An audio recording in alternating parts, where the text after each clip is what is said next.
Hello, hello, hello, hello, Korean.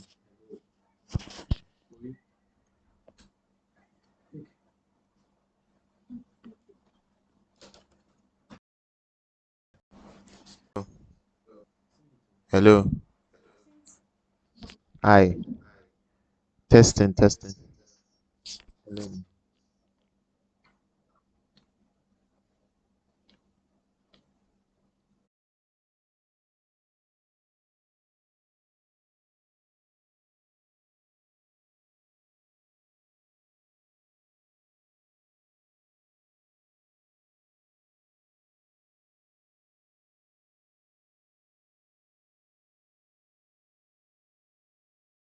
Basic study skills which are note taking and note making.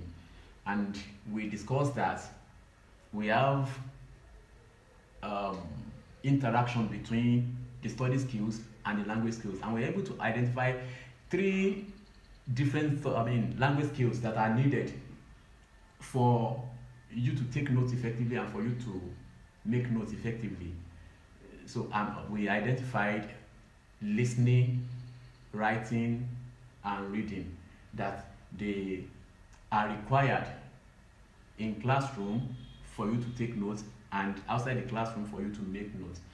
Well, these three skills are the most required for any student.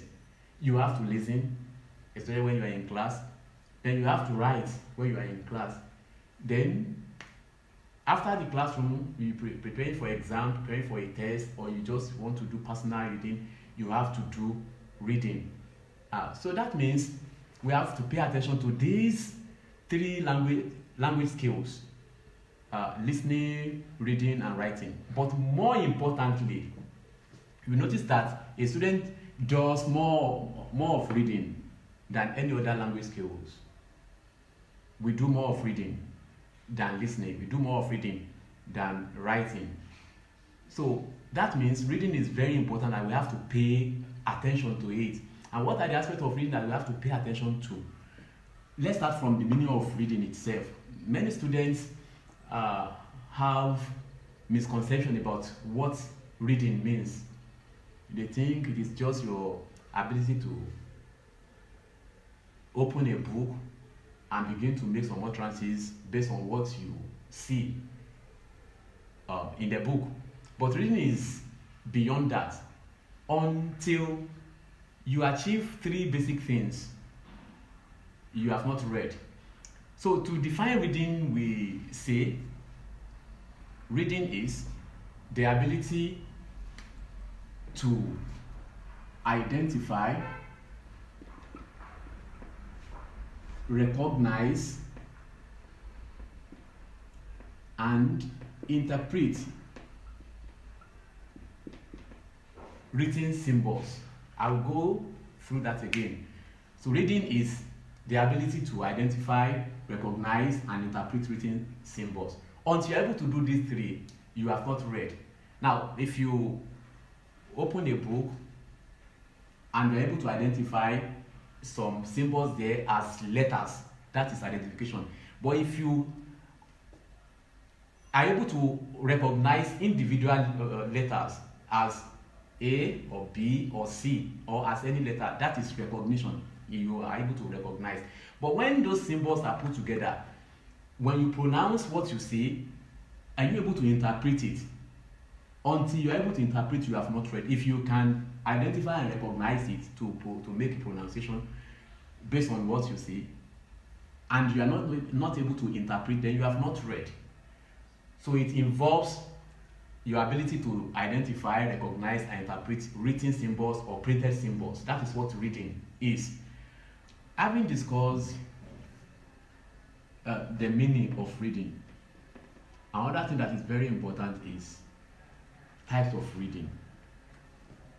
Now, it is very important that you know the various types of reading as a student, because different reading process requires different reading type. Now you should know your purpose for reading. If you know the purpose why you are reading, then you will know the particular type of reading that you should apply to that reading process. So basically we have 5 types of reading.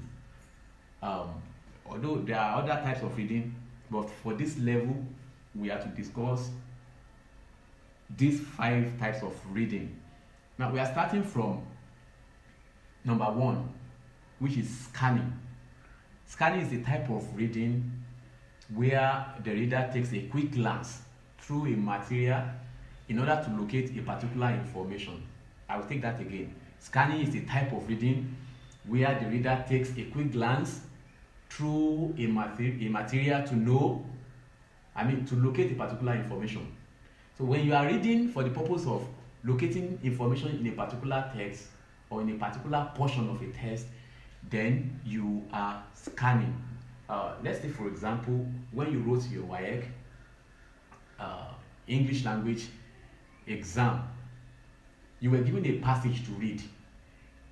Then some questions were given after the passage. The last set of questions was use another word to replace each of these words as used in the passage. Now, if you take the first word, let's say the first word is crucial, the word crucial. Now, you will go back to the passage. You don't have to read the passage all over again.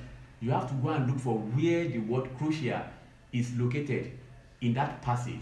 So you take a quick glance through the material, through the passage, then to locate a crucial where it is written. Then once you see the word crucial, once you are able to locate the word crucial, then you stop scanning and you try to look at the way it is used in that context. So you have stopped scanning. So scanning means you taking a quick glance through a material to locate a particular information, and once you see the information, you have finished the process of reading. Alright, skimming. The next type of reading is skimming. Skimming is very similar to scanning in some aspects. What is skimming? Skimming is a type of reading where the reader takes a quick glance through a text or a material in order to know what the material is all about. For example, if you go to the bookshop to buy some books and you are attracted by a particular book, if you walk up to the shelf to check the book, the first thing you are going to check is what the book is all about. You can start opening some pages of the book and you want to discover what exactly is the book all about. So when you are doing that, you are skimming. So skimming means you taking a quick glance through a material or a written text in order to know what it is all about. Then the next type of reading is what we call extensive reading. Extensive reading is a type of reading that is done for pleasure. You want to entertain yourself, you want to enjoy yourself, you want to relax. So when you are relaxing and you just want to read something to relax, the type of reading you are doing then is extensive reading. The types of books we read in extensive reading are books like storybooks, magazines, newspapers, and some other books that you can read for pleasure. So the next type of reading is called the intensive reading. Intensive reading is so different from the other types of reading that we have been discussing. Intensive reading is the type of reading some people call normal reading. In some textbook you see intensive reading as normal reading. Now, why do they call it normal reading? That is the type of reading you do in school when you are preparing for exam, or you're preparing for seminar. It's a serious type of reading where you have to intensify your effort to understand, where you have to intensify your level of attention. That's why we call it intensive reading. So intensive reading is a type of reading that is done for academic reasons. But there's another type of reading which is very similar to intensive reading, and that's the last type of reading we are going to discuss now. We call it study type. The study type of reading is very similar to intensive reading, but this time around, the student will apply some reading techniques, that is techniques of reading, while reading. So you don't just read. In intensive reading, you can just take your book, and pay attention to details. You don't have to plan anything, but your focus is, I want to prepare myself for exam and I need to understand certain portion of this material that I'm reading. You are not planning it. So study type of reading is adding planning, adequate planning to intensive reading. Actually, in study type of reading, you are still doing intensive reading, but with some aspect of um, rigorous planning. And that is why we say study type of reading is a reading type where the reader applies certain techniques of reading in the process of reading. So when you apply these techniques, any of these techniques, to your reading in intensive reading, you are now doing study type of reading. But if you just read without applying any technique, you just read to understand, to prepare for exam, you are doing intensive reading. But here, some scholars refer to this as critical reading. Now, basically for this level, we are going to identify two basic techniques of reading, which are the SQ3R and the OK4R. Don't forget, we use them whenever we are engaging in study type of reading, or the one we call critical reading. So let's start with SQ3R. SQ3R is a technique of reading where the reader plans the reading process according to each of the items we have in SQ3R. So I'm going to spell out the meaning of each of these letters in SQ3R. For example, the S stands for survey. That is the first thing. As a student who want to stand out, if you are using SQ3R, the first thing you do is survey. Let me tell you about survey. If you are reading, if you are preparing for exam, you have some materials you want to read for the exam. One of the important materials you use for exam, to prepare for exam, is your textbook. If you have a textbook, if this textbook is for a particular course, it is not everything in this textbook that you need to pass that course. There are some textbooks that are used for several courses. You can use a textbook for GNS 101. That same textbook will be used for GNS 201. That same textbook will be used for GNS 301. That is, the content of the book covers everything you have to do in 3 different courses. So you are preparing for exam in only one course.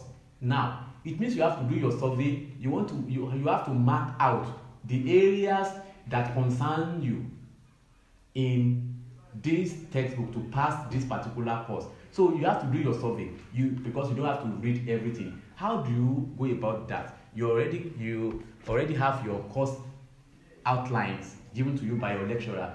So use the course outline to mark out the areas that you need to read in this test. For example, for GNS 101, we have 5 major topics, which are study skills, nature of language, grammatical convention, then we have literature in English. Now, if you have those topics mapped out from in a textbook, then you have planned what you have to read. You take them now one after the other. Okay, the first topic is nature of language. What do I need to read under nature of language? Now you have done it for general purpose. You have mapped out some topics for general purpose. Then the next thing you are going to do, still on survey, is even in a topic. For example, language as a topic in GNS 101. What are the things you need to read in that topic, under that topic? What are the things you need to read? 1, you need to read meaning of language, features of language, functions of language, language skills. So you have about 4 topics to read under language. So you have to mark them out that these are the topics I need to read under language. That time you are doing your survey. The next thing is the Q. The Q stands for question. As a good student who wants to stand out, the next stage in the process of reading is to ask yourself some questions that are likely exam questions. How do you go about that? Number 1, you have to get some past questions, at least for about 2 or 3 sessions. Check out questions that are being repeated every session in those 2 or 3 sessions that you have. Okay, write those questions out for each topic that you want to read. For example, you want to read language as a topic under Genes 101.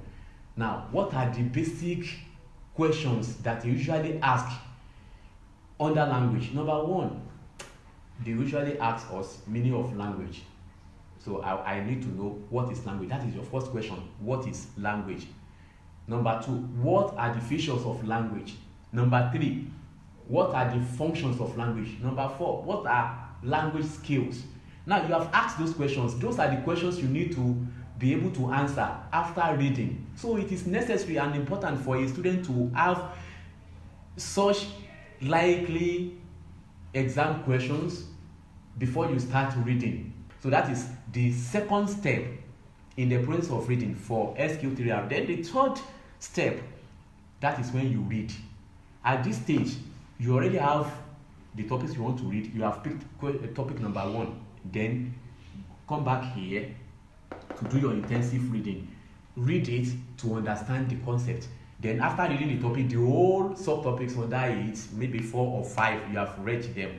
Then you need to go to the next stage, which is recite. How do we mean by recite? After reading, put your reading material aside, your textbook, put it aside. Then take up the question you have highlighted here. Take the paper where you have written the questions again. Then start from question number one. Question number one, what is reading? You know you have read it. Then you want to recite what you have read. What is reading? Then you begin to say it. Reading is ability to identify, recognize, and interpret reading symbols. Okay. So you are reciting what you have read. Now, other language you have read, features of language. What are the features of language? Features of language. Language is arbitrary, language is innate, language is conventional, language is this, language is that. But you discover that you read about 12 features of language, but now you are able to remember 6 features of language. Don't bother yourself, don't worry. Don't worry too much about that. You read 12 features, but you are able to remember 6. Don't worry, just proceed to the next question. The next question is, okay, what are the language skills? Mention them. Okay, language skills, we have listening, reading, listening, speaking, reading, and writing. Okay, I got it. Then move to the next. Until you finish all the questions, then you move on to the last stage. Now remember, there are some things you forgot when you were trying to recite. There were things you forgot. Those things are the things you are going to pay attention to again. So take up your textbook again. Check those areas that you think you have forgotten some things. Revise. So when you are revising, it means you want to remind yourself of some things that you might have forgotten. So if you go through these stages, these 5 stages in your reading using SQ3R, it is very difficult for you to forget some concepts that you have read, because it is not ordinary reading that you have done. You have done study type of reading, that is, you have planned adequately for your reading process. So if you go through this process, it will enhance your level of understanding and it will reflect in your performance. Your result will be better. Now, I always encourage my students that they should not just read, but they should apply techniques of reading to their reading. How? Have adequate planning when you want to read. Don't just take up your book and read. The OK4R is very similar to SQ3R. Very, very similar here. Now, in OK4R, the first letter there, O, stands for overview. Overview is exactly the same thing you did in survey here. Remember I said in survey, you mark out areas that you need to pass your exam. That is what you are doing. So in overview too, have a general overview of what you have to read. Mark out areas that you need. It is not everything in that textbook that you need. Have an overview of what you chose, what you think you need to read. Then key ideas. Okay, from what you need to read, What are those key ideas that you think always come every session for that particular course, that is likely exam questions? Those are what we refer to as key ideas. Mark them out, those key ideas. You can put them in form of questions as well as you did here in SQ3R. Put them in form of questions, those key ideas, those things that are likely to come in exam. Then the next step, you read, just like you did here. You read. Then the next stage is recall. Recall and to recite mean the same thing. So after reading, you take up your questions, that is your key ideas. Ask yourself to answer questions on those ideas. What is language? Then you define language. That time you are recalling what you have read. Then the next thing is to reflect. Now, the period you are reflecting could be a period you are just relaxing. Try to bring back some of those things you have read, and during recall, those things that you think you forgot, bring them back. Try to bring them back. Reflect on them. When you are reflecting, you will see that you can still remember some things that you think you have forgotten before. You can still remember them. Now, it means that the period between the time you recall, that is you recite here, and the time you are going to take back your textbook is a bit longer in OK4R than in SQ3R. So in OK4R, you are still going to reflect after trying to recall some things. There are things you forgot. During the time you are reflecting, those things will still come back. That is reflecting. But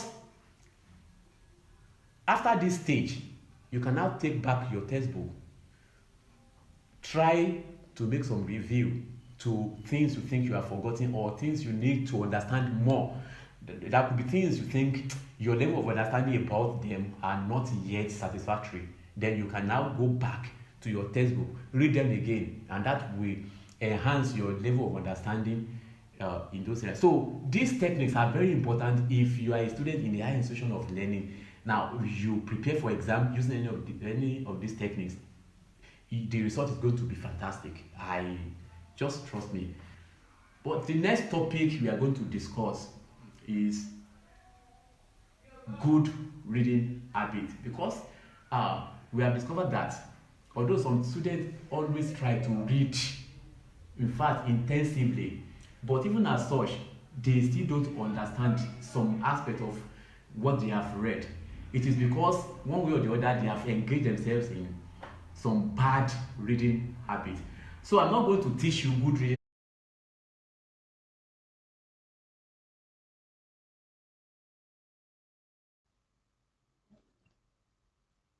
Okay, are we on?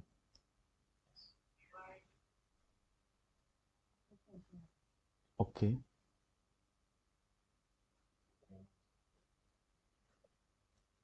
Okay, are we on? Good evening, students. Please, if you can hear me, just say it in the comment section. Tell me if you can hear me now, please. Let me know. Say it in the comment section. Let me see if you can hear me. Somebody is saying the network is bad, but you should, okay, you should hear me now.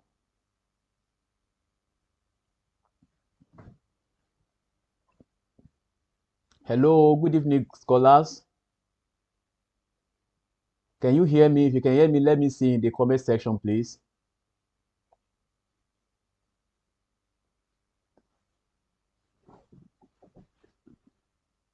Can you hear me?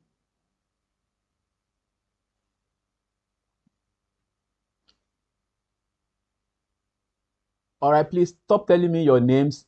Just tell me, let me know if you can hear me. Write it in the comment section that you can hear me now.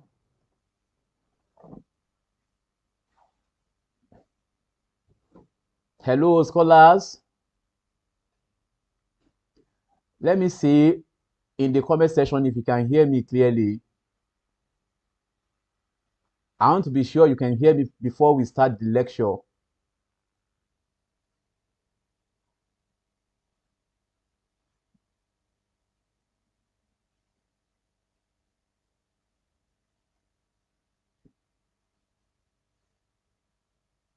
Oh my God, my network is off.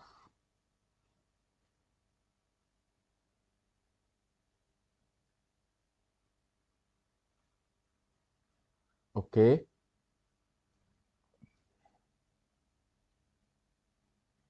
All right, please, can you hear me now? Okay, good evening, please.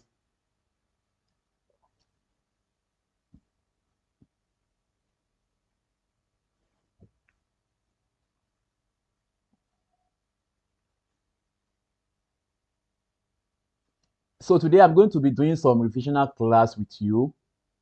Um, Quickly, I will go through the course outline again. I will go through the course outline. So I will tell you the major aspect of the course outline that you should concentrate on. You know, you are writing your exam either tomorrow or on Saturday. So you just need to concentrate on some areas. This time around, you are going to be doing selective reading. You are not going to be reading everything. Okay. So remember, for GNS 101, you have you have 5 major topics. And the first major topic is concept of language. That is nature of language. So on nature of language, we are going to test you on these areas. Number one, we are going to test you on meaning of language. So there will be aspect of your question that will require you to supply the meaning of language. So the first thing you should know under nature of language is meaning of language. What is language? Then, secondly, you should know the various characteristics of language, that is features of language. All right.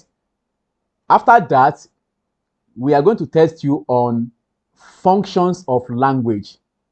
We are going to test you on functions of language, so you should know the various functions of language. Then, number 4, we are going to test you on language skills.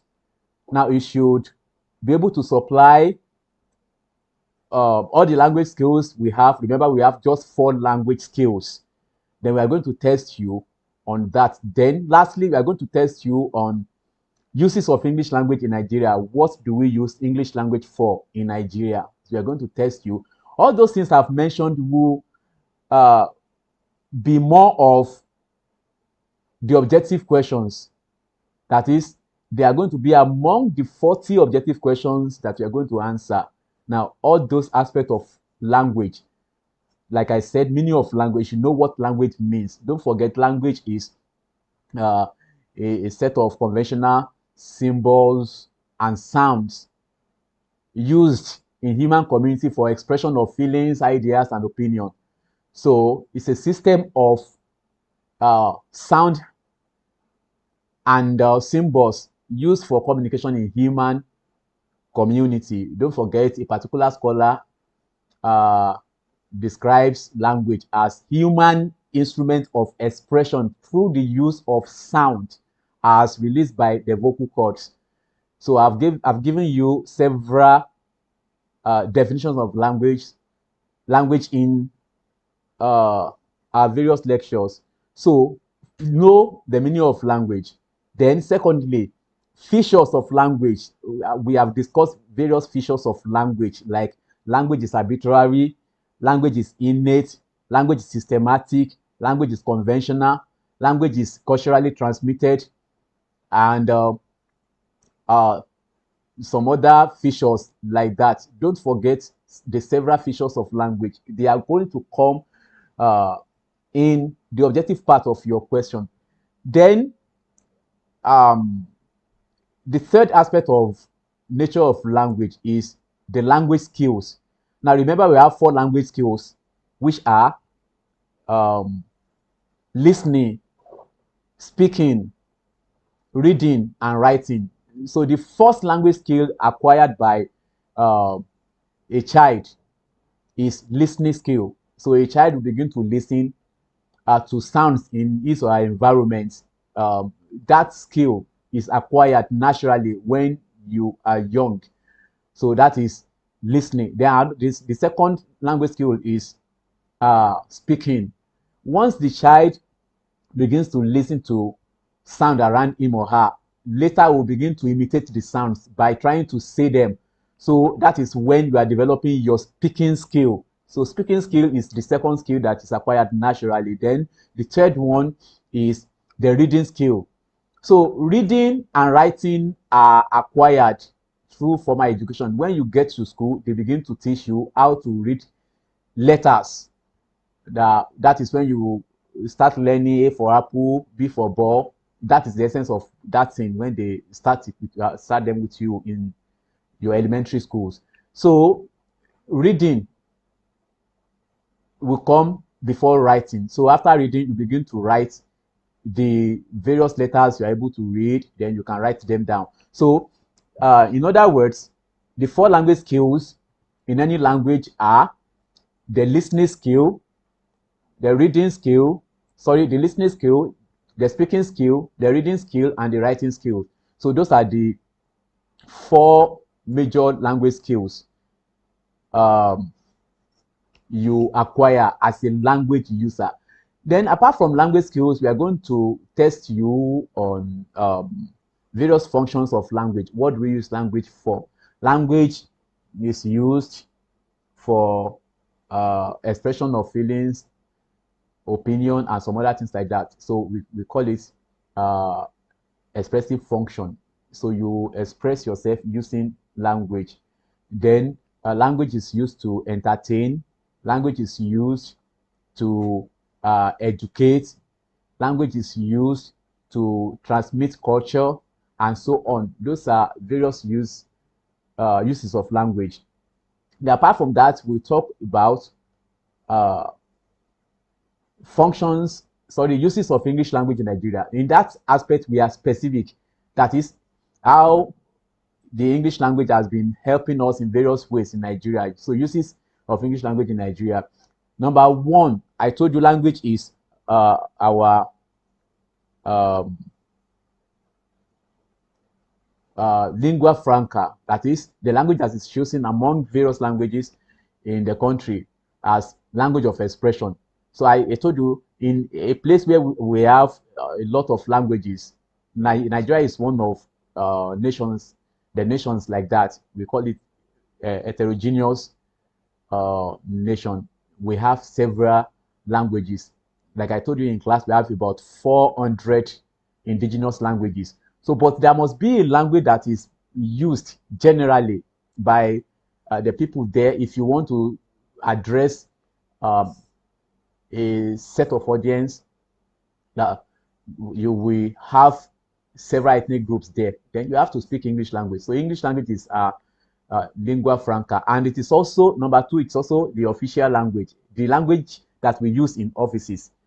We use English language in offices for day-to-day transaction of business. So it is official language, and any official address is written or presented in the English language. So English language is our official language. It's also the language of the media, and so the only language that is acceptable in the media is the English language. Look at the news industry, the media houses, they do their presentation in the English language majorly, especially when they have to address the whole nation. So our newspapers, national dailies are written in the English language because English language is the language of the press. It is also the language of entertainment. So the entertainment industry in Nigeria now has improved, and if you have anything to present as entertainment, if you don't present it in the English language, you are going to miss it. So English language is the language of entertainment in Nigeria. It is also the language of international relations. That is, if you have anything to do uh, with other countries outside Nigeria, you are going to use English language. Definitely, it is a language of international relations and so on. So I don't want us to waste much time. We have discussed a lot of these things in class. This evening, I want us to treat at least one or two past questions. So for the first topic, that is nature of language. those 5 aspects, please take note of them when you are reading. But today's lecture is going to be some sort of revisional class. In fact, if you can take some notes, you may not have to read too much again after this lecture, because the past questions we are going to treat will give you some clues as to what you are going to meet in the exam. So I have 2 different past questions here. We are going to display the current one we are treating on the screen. You are going to see it on the screen. That is first semester 2022-2023 session. Now, I want to say this. Please, any question we treat here, they are past questions. Past questions. I'm not treating any question here telling you that is what is actually coming in your exam. I don't know what your question will be like, but these are past questions that can give you clues. And I have told you several semesters we only restructure question. They are still the same course content. So it means any question I read here may be rephrased in that structure in the current examination period. So please take note, we are discussing only past questions here. Excuse me. So we are going to discuss 2022-2023 session, past question, use of English. So we are going to start with option A. Like I told you, option A is 40 objective questions. So I will read the questions, then I will give you the answer, the suggested answers to each of the questions. So question number 1. Can you see the questions on the board? On the screen. If you can see it, please signify. Let me see.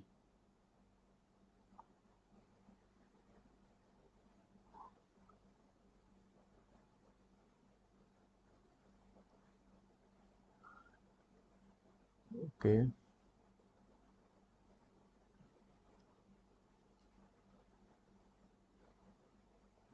They can see it.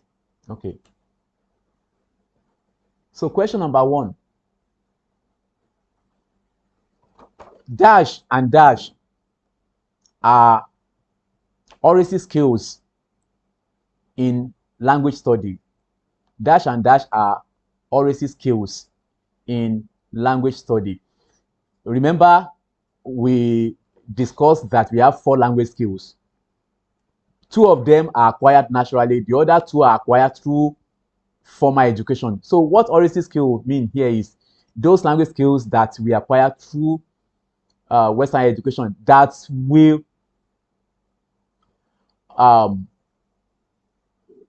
require you to go to school. But here, when we say oracy, it means those that will require you to use your skill of speaking and reading. So when you speak, you are using oracy skill, and what you speak, what you say, you can also write it. So you can speak, then when you write, you can read out what you have written. So when you speak and when you read, you are displaying your oracy skills. Remember, when you are reading to, you are making an oral presentation, you are reading from manuscript. That is oracy. So the 2 oracy skills are speaking and reading.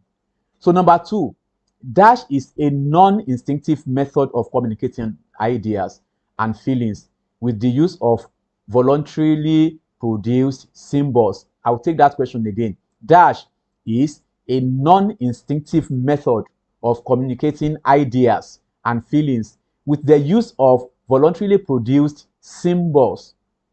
That is language. That is language. So when you use um, some conventional sounds and symbols to express yourself, you are using what we call language. Remember, animals don't have that. They cannot use words and letters to communicate. So it is only humans that can do that. Number three, dash deals with the rules of word formation and the significant variation in the form of words. I will take the question again. Dash deals with the rules of word formation and the significant variation in the forms of words. Rules of word formation. Now, there are four aspects of language when you are learning language. And the first one is the syntax of the language, that is the grammar of the language, how you combine words to form expressions. Then you have what we call morphology, which deals with how to combine different sounds to create different words. So the question here is uh, uh, that deals with the rules of words formation. So when you are forming words in a language, that is what we call morphology. Morphology.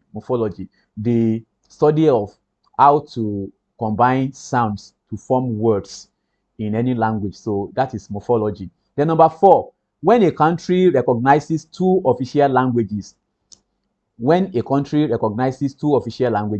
the country is described as bilingual. Bilingual. So, and don't forget, when you have somebody that can speak two languages, that person is a bilingual person. Then if somebody can speak more than two languages, we call the person multilingual. So the answer to that question is bilingual. Bilingual. So number five, the type of paragraph that summarizes the idea in an essay is known as, remember the last topic we discussed is paragraphing. So the last topic, paragraphing. So under paragraph, I taught you meaning of paragraph, which is the unit of expression, the unit of expression or the unit of thought in any discourse. So we say paragraph is a unit of idea in a discourse. Okay, so but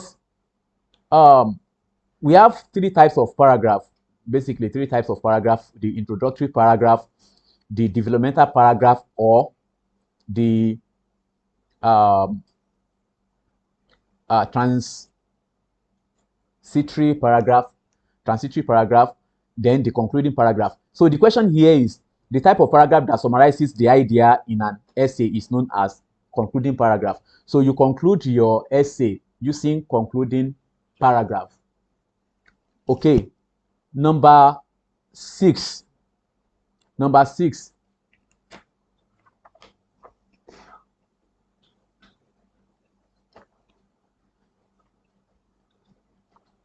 Is the question still on the screen? Okay.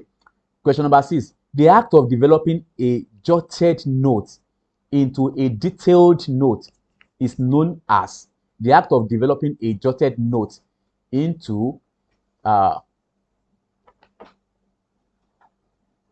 act of developing a jotted note into a detailed note is known as note making. Remember, there are two study skills: note taking and note making. So the one that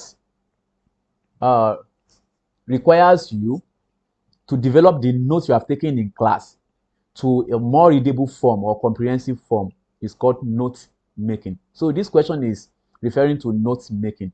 The act of developing a jotted note into a detailed note is known as note making. So abbreviation of words is very essential in note making. True or false? I want you to answer that question. Just type the answer. Let me see. Abbreviation of words is very essential in note making. True or false? True or false?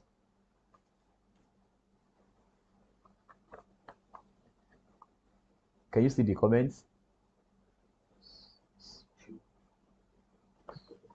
Okay, I can see true, true. Okay, so the answer is true. Abbreviation of word is very essential in note making. It is true. So remember, I told you one of the things you must train yourself to be able to do is how to abbreviate. That will make it very convenient for you to take notes in class. So abbreviation is essential. That is true. Number 8, the physical location and time of event in a fictional work is known as dash. The physical location, and that is place. The physical location and time of event in a fictional work is known as dash. That is what we call setting. Setting. Remember, under literature we treated some literary terms. Setting is one of them. So setting means the place and time reference projected in any work of art. So when you can infer from a literary work the particular place where that event took place or the particular time when it took place, you are referring to setting of that fictional work. So the answer to that question is setting. Setting. Number 9, the literary genre written in chapters is known as. You should be able to tell me that answer. Many of you should know that. What is the answer? Please type. Let me see. The literary genre written in chapters is known as, a particular genre of literature is written in act and scene. One of them is written in stanzas. The other one is written in chapters. Which one is written in chapters? The literary genre written in chapters is known as. The answer there, prose. Prose. The correct answer is prose. The correct answer is prose. Okay, the next one. Reading to get specific information from a piece of writing. Reading to get specific information from a piece of writing is called, I need that answer from you too. Reading to get specific information from a piece of writing is called, remember we discussed 5 major types of reading, which are skimming, scanning, extensive reading, intensive reading, and study type of reading. Which of them are they referring to here? Reading to get specific information. What are the answers?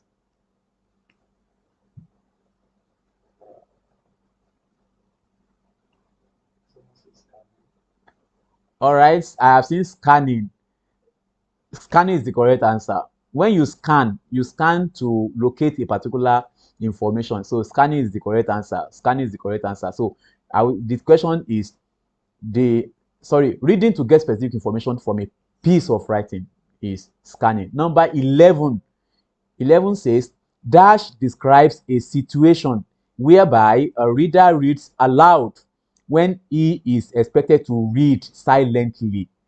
Remember some of the bad reading habits we discussed in class. This is one question referring to one of the bad reading habits.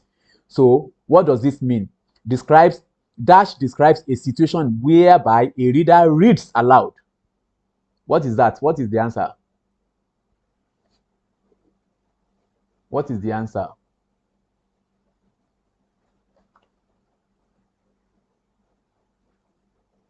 I'm waiting for your answers.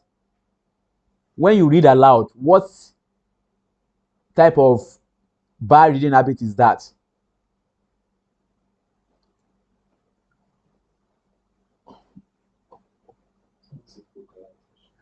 That is correct. Somebody said vocalization. So vocalization is the correct answer. When you vocalize, that means you are reading aloud.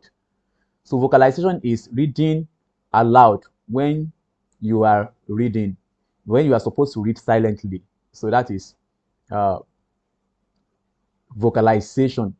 Now, number 12, question number 12. This is on library. IITA library and NISA library are examples of dash type of library.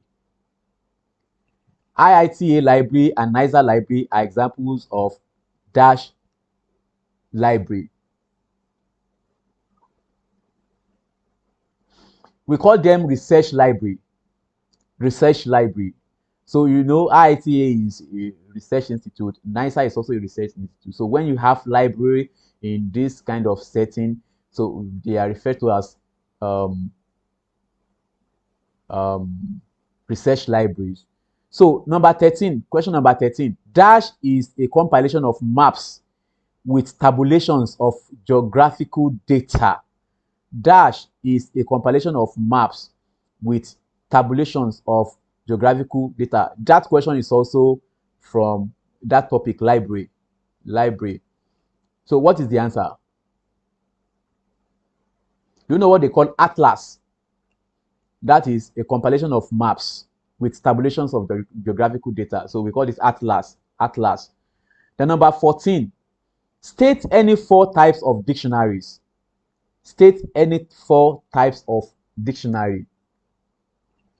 That is, I think I gave you this one as an assignment, that you discuss various types of library. We have pronunciation dictionary, we have etymological dictionary, we have dictionary of proper names. So there is particular dictionary that supplies several proper names. Then we have dictionary of usage. That dictionary tells you how to use words, several words in a particular language. Then we have scientific dictionary. A scientific dictionary is specifically for sciences. Then we have etymological dictionary, which means dictionary that will tell you about the origin of a particular word, and so on. So we have several types of libraries like that. Then number 15 now. Number 15. Identify the parts of speech underlined in the following sentences. So this set of questions are from the grammar aspect of your course outline. Question number 15. If you know the answer to any of the question, once I read it, please type your answer. Let me see. Type your answer. Let me see. So question number 1. The general election comes soon. So the underlined word is general. The general election comes soon. What is the answer?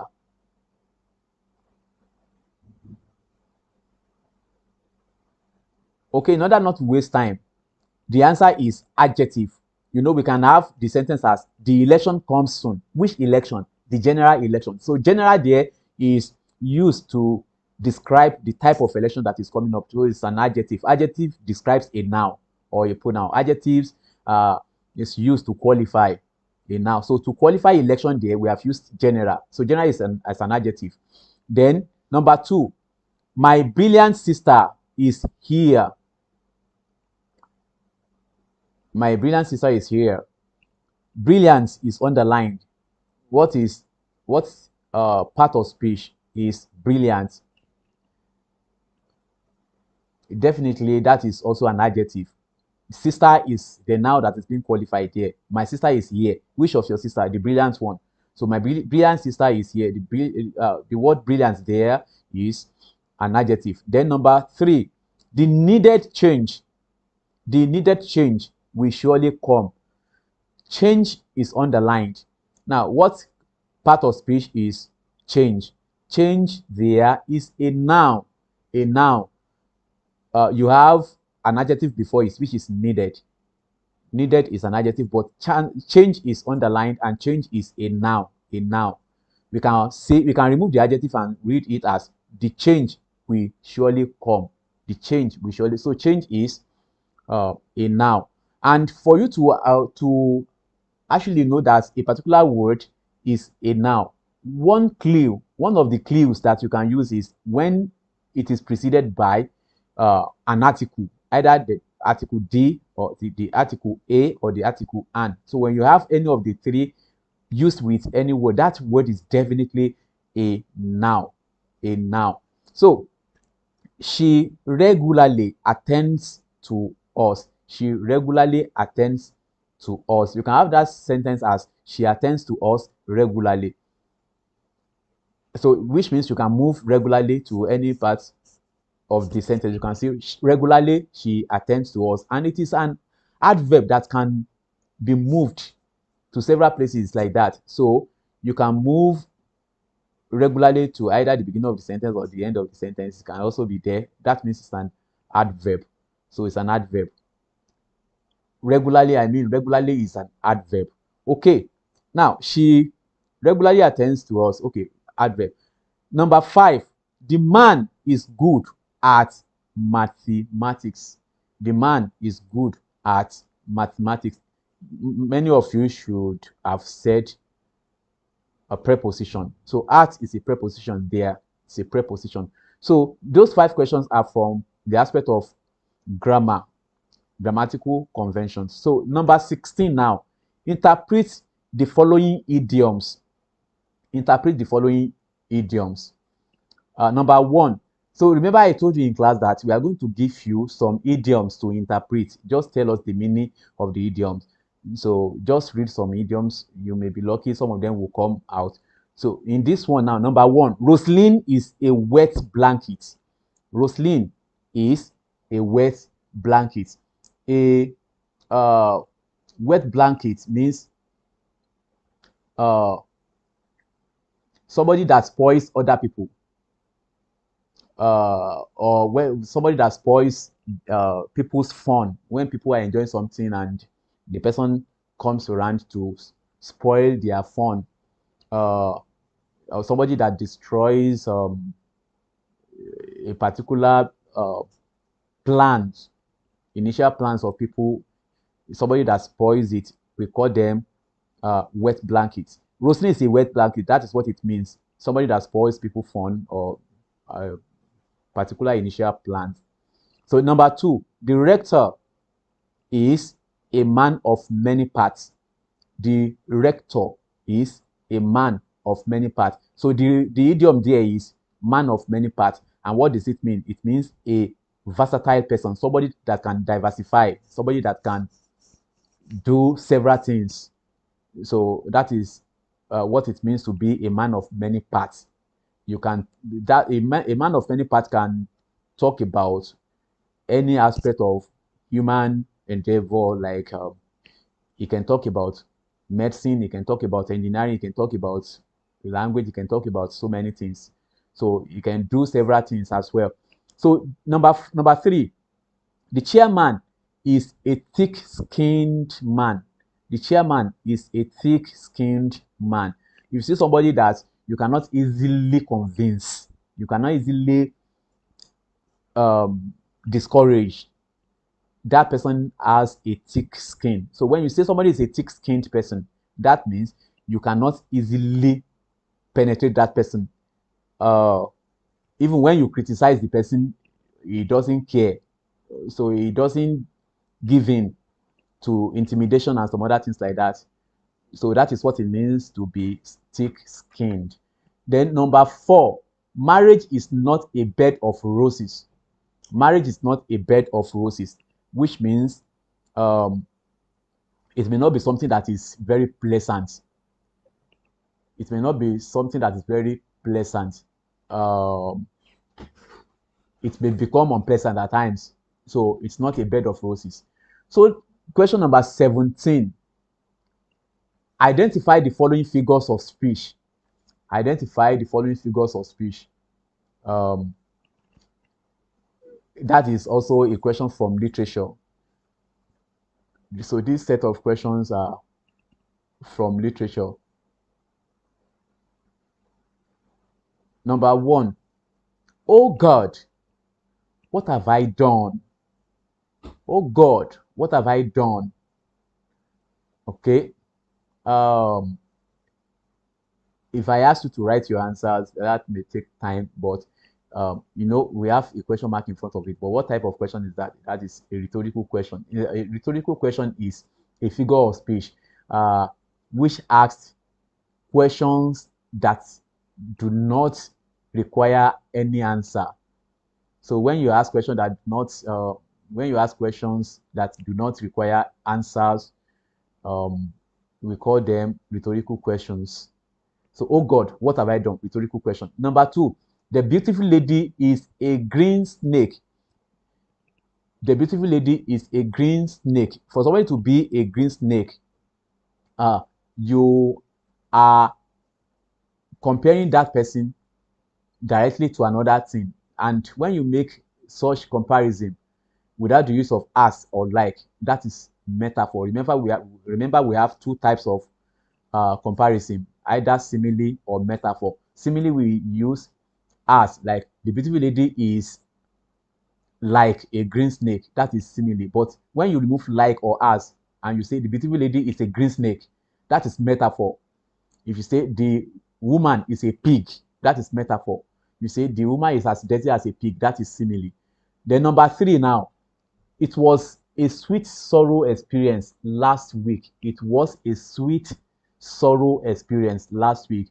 Remember when you put two opposite words side by side in the same expression, that is called um, oxymoron.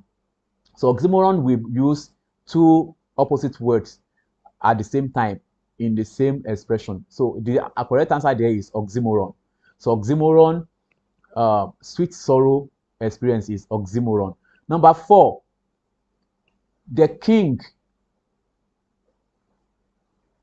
Somebody say exaggeration. It's not exaggeration. It's oxymoron. It's oxymoron. It is not apostrophe. Somebody wrote apostrophe. It is not apostrophe. Okay. Excuse me. That person that wrote apostrophe was referring to the first sentence. Oh God, what have I done? There is a difference between apostrophe and rhetorical question. So apostrophe is when you address a lifeless object as if that um, object is still living. So like when you are addressing a dead body, why have you done this to us? You did not tell us you will go this soon. Why did you go without telling us? So that is apostrophe. You are addressing a lifeless object like it was still alive. So this one is different. You say, oh God, what have I done? That is rhetorical question. It is rhetorical question. So then the next one, number four, the king has joined his ancestors. The king has joined his ancestors. Now, there is a particular figure of speech that we use. Okay, somebody already said it. This one is euphemism. Euphemism.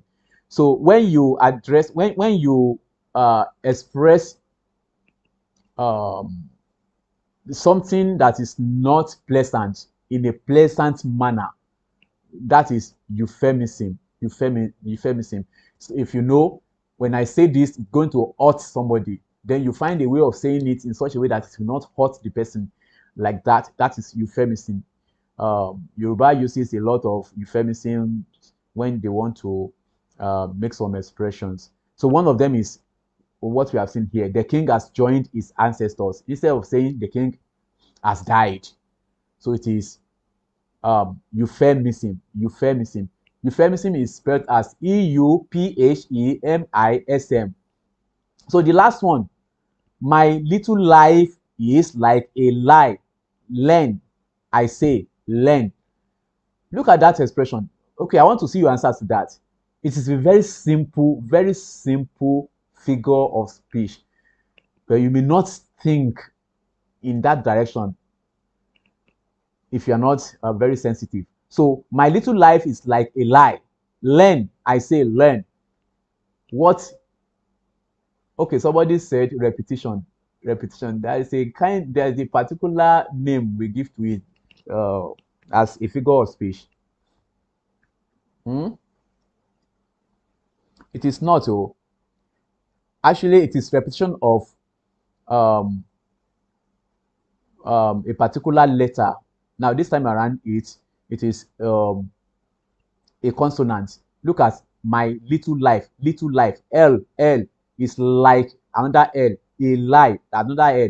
Learn, I say learn. So there is repetition of the letter L in most of the words in that sentence. So what is that? It is not simile now. Yeah, somebody said it. That is alliteration. That is alliteration. So alliteration is repetition of a consonant sound or consonant letter at the beginning of each word in a particular expression. So the correct answer is the alliteration. So question number 18 now. Question number 18. Choose the correct answers from the following. Choose the correct answers from the following. Okay, we are now on question number 18. Please, if you are still enjoying the class, please put it in the comments and let me see. Say yes or no. Are you enjoying the class? Yes or no? Do you think it is helpful? All right, thank you. I've seen that emoji. All right, thank you. Peter Praise, I've seen it. Okay, thank you. Anthony Toby, I've seen it. Yes. Okay, let's continue then. Thank you for your attention. So, question number 18. Dash, that's 18-1 now. 18-1. Dash is strange. Okay, I've seen it. I've seen your yes. Thank you. Thank you very much. Let's continue. Let's continue, please. Choose the correct answers from the following. Choose the correct answer from the following. Number 1, dash is strange. Sometimes some very strange things happen.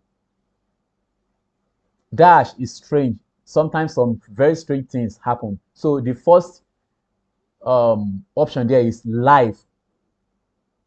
The second option is the life. Then the third option is live. So there is difference between the first word, which is L-I-F-E. Then the second one, the live. Then the last one, which is L-I-V-E. So which one is the correct answer? Live is strange. Life is strange. So the correct answer is the first word there. Life is strange. Sometimes some very strange things happen. Sometimes some very strange things happen. Okay. Question number 2 under 18. Question number 2 under 18. Tunde and Bisi got married, but Dash didn't last long. Tunde and Bisi got married, but Dash didn't last long. But the marriage didn't last long. The marriage didn't last long. We cannot say maritas didn't last long. We cannot say marriage didn't last long because we are referring to a specific marriage, which is the one between these two people, Tunde and Bisi. So the marriage, the correct answer is the marriage. So I will read the sentence again. Tunde and Bisi got married, but the marriage didn't last long. Okay, number 3. The plaintiff dashed the court to restrain the defendants from further action. The plaintiff dashed the court to restrain the defendants from further action. The options there are asked, demanded, prayed. All right. What is the correct answer there? So in the court of law, we usually use that word prayed. Prayed. The plaintiff pledged the court to restrain the defendants from further action. Instead of saying begged, we use the word pray in the court of law. So the correct answer is prayed. Number 4, the university has a large collection of sporting dash. The university has a large collection of sporting dash. Sporting what? Equipment, aids. So you actually know it should be equipment without an S. Equipment is a non-count noun. So it is not a countable noun. So we cannot put S there. So you see, that one with an S will be wrong if you put it there. Don't say a large collection, because we have a large collection, then it should be equipment. No, it is equipment. The university has a large collection of sporting equipment. that is without an S. Number 5, the attitude of my students to dash baffles me. The attitude of my students to dash baffles me. The options there are pronunciation, pronunciation, pronunciation. Now we want to test your spelling uh, knowledge there, your knowledge of spelling, how to write words correctly. So which of the pronunciation is correct? Which of them is correct? Okay, actually it is the second one. So when you are writing pronounce, if you write pronounce, it is different from when you write pronunciation. So pronunciation does not have an O. The letter O is not in the spelling of pronunciation. So you remove the O, and that is number 2, the second word there, pronunciation. So number 6, I would have been I would have been surprised if you dash the oranges. I would have been surprised if you dash the oranges. The options there, we have blocked, have blocked, had blocked. Okay, which one is the correct answer? It cannot be blocked. I would have been surprised if you had plucked the oranges. I would have been surprised if you had plucked the oranges. You did not pluck the oranges, so I am not surprised. But I would have been surprised if you had plucked the oranges. So if you had plucked it, that's the correct answer. The judge acquitted the accused, dash all the 8 counts. The judge acquitted the accused, dash all the 8 counts. So that is of, on, from. Which of the preposition will go with the expression? So the judge acquitted the accused. So which one? That is acquitted of. Acquitted of. So the judge acquitted the accused of all the 8 counts. So number 8, question number 8, to dash students. Examination is a must. To dash students. Examination is a must. Is it to us students, or to we students, or to ourselves students? Which one is the correct answer?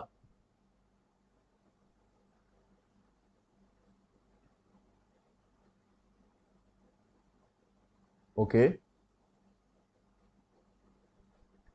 This comment is far from what we are discussing now.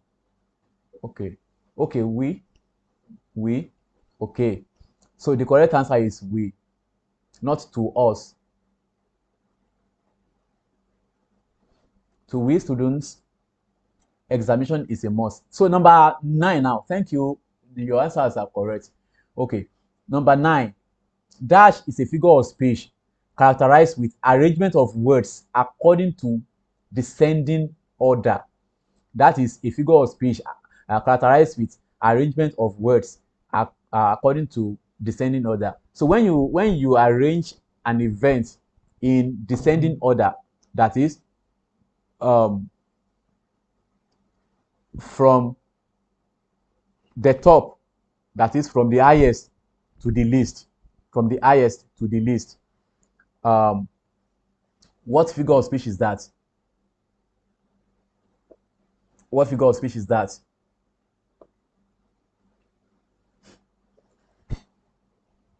Okay, climax is when you arrange events or a word referring to a particular event or order of arrangement, when you begin from the least to the highest one. That is climax. Climax. But when it is anticlimax, you are starting from the least. Sorry. Yes. You are starting from the highest to the least. That's the anticlimax. It is coming down. It is not going up. It is coming down. So let me give an example of that. If you say they killed the woman, collected her purse, and attacked her. Look at it. Now, it is different from when you say they attacked the woman, collected her purse, and killed her. So the last one I gave you is climax from the least to the topmost. So the answer to this one is anti-climax. It is coming down, descending order. That is anti-climax. Then number 10, the last one, dash is a punctuation mark used to record titles and to indicate special or local words when writing. That is a punctuation mark used to record titles and to indicate special or local words when writing. So the options are parentheses, question mark, quotation mark. So which of them do we use to record titles and to indicate special or local words when writing? Somebody said, what is paradox? What is paradox? So paradox is any expression that seems to have no sense at the beginning, but when you consider it critically, it will make some sense to you. So that is paradox. I gave you example of paradox in class when we say something like the boy is the father of the man. The boy is the father of the man. Now it will look nonsensical to you. It will look like it's not making any sense when you say the boy is the father of the man. But when you consider it critically, look at it. So you say, oh, truly that boy is the father of the man. So that is paradox. Okay. Yes, the answer to the last question is quotation mark. Somebody said it here. That's correct. Quotation mark. So you use quotation mark to mark a special word or a special statement made by somebody in an expression. So that is all for section A, and that will give you 40 good marks. 40 marks. So that is how your first part, section A, that is how it will look like. And like I have told you, put more effort into that section so that you can have good mark. Good mark. So section A, 40 marks. So let's now quickly go to section B. Section B. So section B is an essay question on language development. Language development. That's section we are going to ask you questions on language. Question number 1. So in this section, you are going to answer only one question, either B1 or B2. Either B1 or B2. So B1 now. Language performs different functions in any society. Identify and explain any 5 of such functions. See, this is a very cheap question for any of you that attended class regularly. So this question is on functions of language. So look at the structure of the question. Language performs different functions. So that we are asking you for different functions of language. So can you remind me some of them? Somebody said, I can't see anything, yo. Are you sure? Are you sure you can't see anything?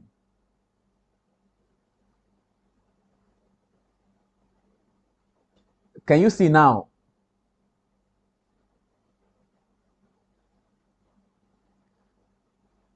Okay, can you see? Can you see now?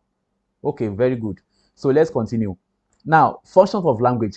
Tell me some of the functions of language. Another person, you can't see anything.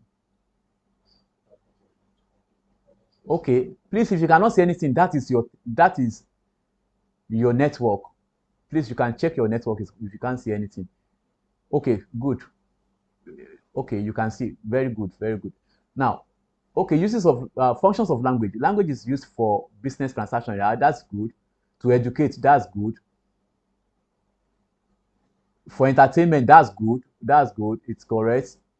Entertainment function, that's correct.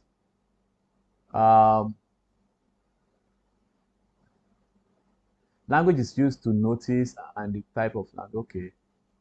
Education function, very good. That is Language is used for official purpose. Okay. To educate, I've seen it. So all those things you have mentioned, they are various functions of language. We can use language to entertain. We can use it to educate. We can use it to transfer knowledge. We can use it to transmit culture. We can use language to express feelings and opinion. We can use language to uh, stratify social status.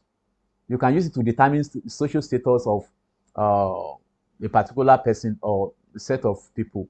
So you can use language to determine their social status. So those are various functions of language. So don't forget to uh, do some readings on functions of language as your revision. So, like I said, functions of language, entertainment function. Okay, good. Education function. We can also use to express, that is, to express feelings and opinions and so on. Okay, we can use it to transmit culture and so on. Okay. Now I've said it. If you cannot see anything, it is your network. So some people can see the screen clearly. Okay. So question number two, identify and explain any 5 essential characteristics of language. Okay, identify and explain any 5 essential characteristics of language. Okay, those are features of language. Now, we have discussed a lot of characteristics of language. One of them is that language is innate. Language is innate, which means, okay, before I go further, now when we ask you to identify and explain, please, when you identify a particular language skill, try and explain it a little before you go to the next one. So language is innate, which means that we are all born with the ability to acquire at least one language.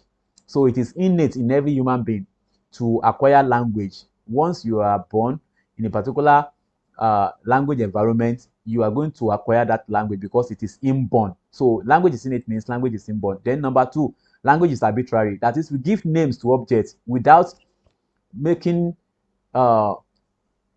without having consideration for the look of the object. It is arbitrary. So naming of objects is arbitrary. That is arbitrariness of language. Then language is culturally transmitted. That is, we use language to transmit culture. Then another feature of language is symbolic. We use symbol to represent the sounds that we make in language. So that is, language is symbolic. Language is systematic, which means that language has 2 broad systems, that is, system of sound and system of meaning. Language is conventional, which means that language has to do with agreements among the people that are using a particular language. So there is agreement on what they call different objects, or how they make certain expressions. It is an agreement. It is conventional. If we call something a book in English language, if you go anywhere where they speak English language, that thing will still be a book. So because it is conventional. So those are various characteristics of language. You can mention a lot of them.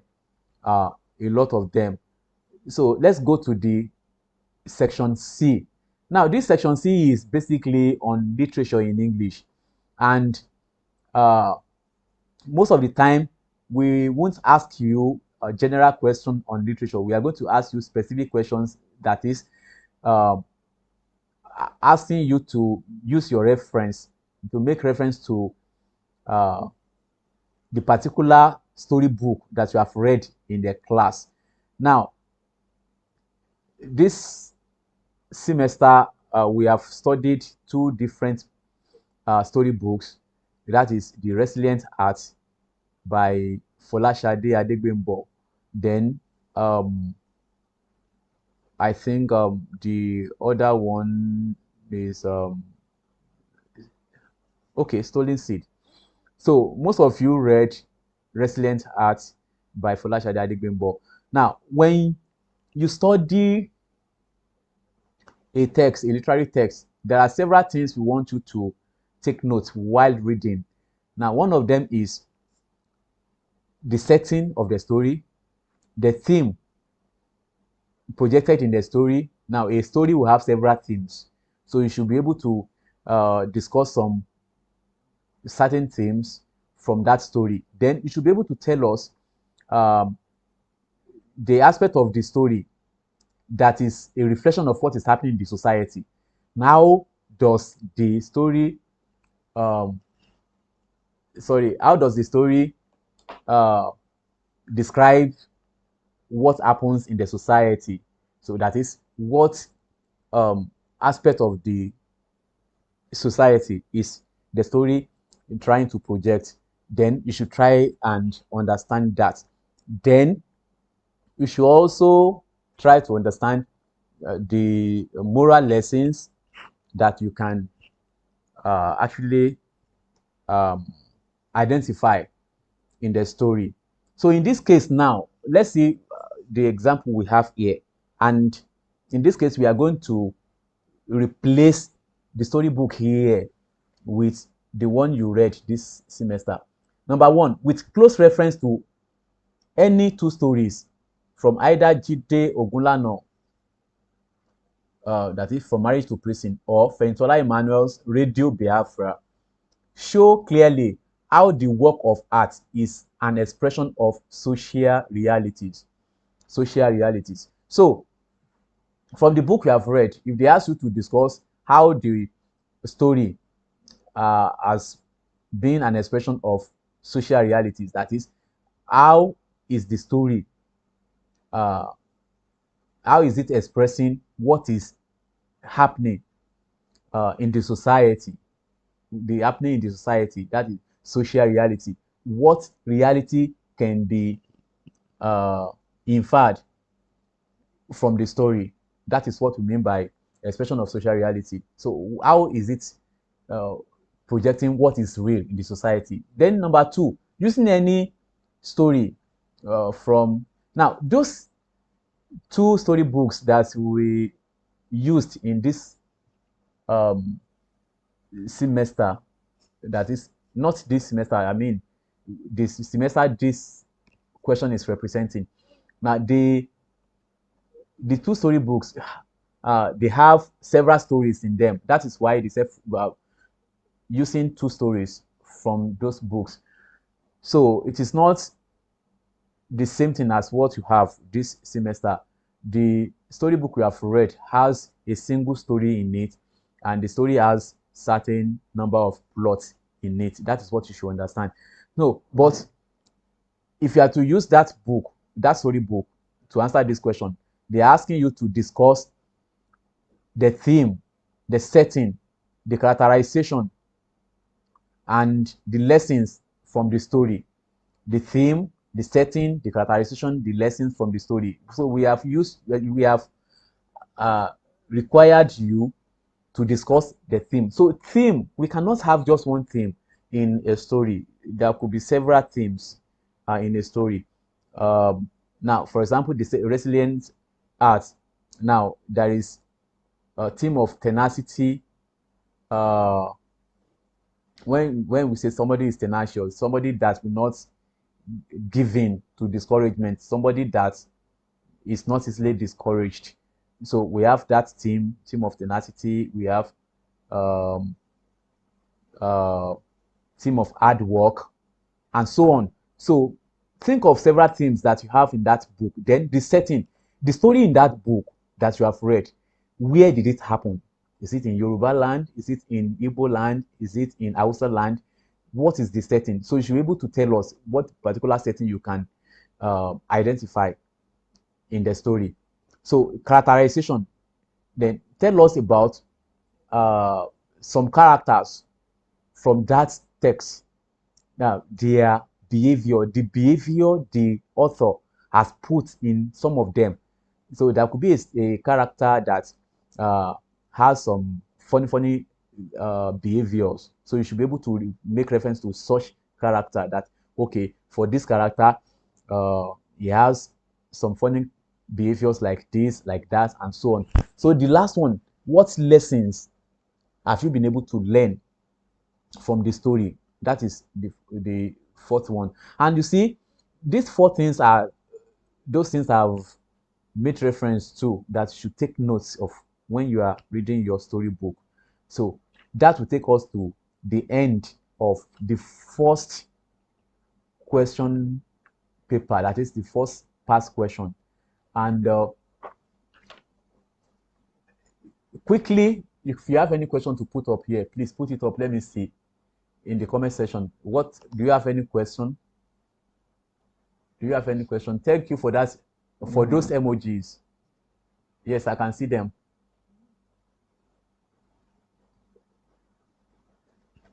Okay, I've seen your emojis, but ask questions. Ask questions, please.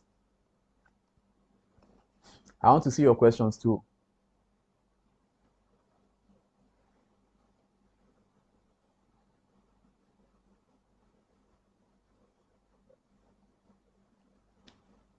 Thank you for the claps. Are you sure you can't hear me?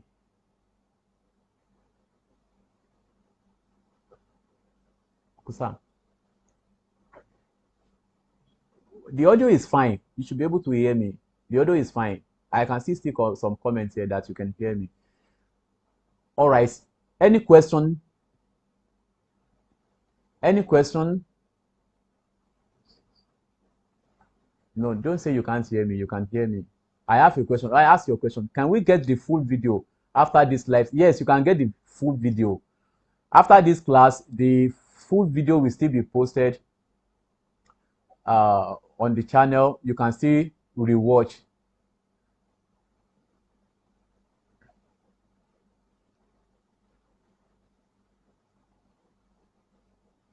Okay, don't worry. I will send some past questions to you this night. Just ask your class rep to chat me up and ask for some of the past questions. I will send you some past questions this night.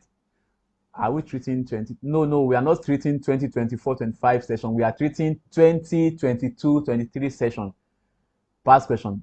What is a setting in a literature? Setting means the place and time reference in any work of art. Setting, when you discover that a particular literary work is referring to this particular geographical location, that is setting, and it's referring to this particular time. For example, if a storybook is telling you a story of an event that took place during independence, so that is telling you that it happens around 1960, and that is also setting. Okay, so how can we? Oh, I've missed that comment. So let me see. You are not going to write any letter. Okay. Can we resolve some past questions and send to you personally for checking? Okay, you may not be able to do that because I'm going to attend to you only on this channel, but you can put your questions there. Yes, you can put your question and your answer. So if you are correct, I will tell you. Can we?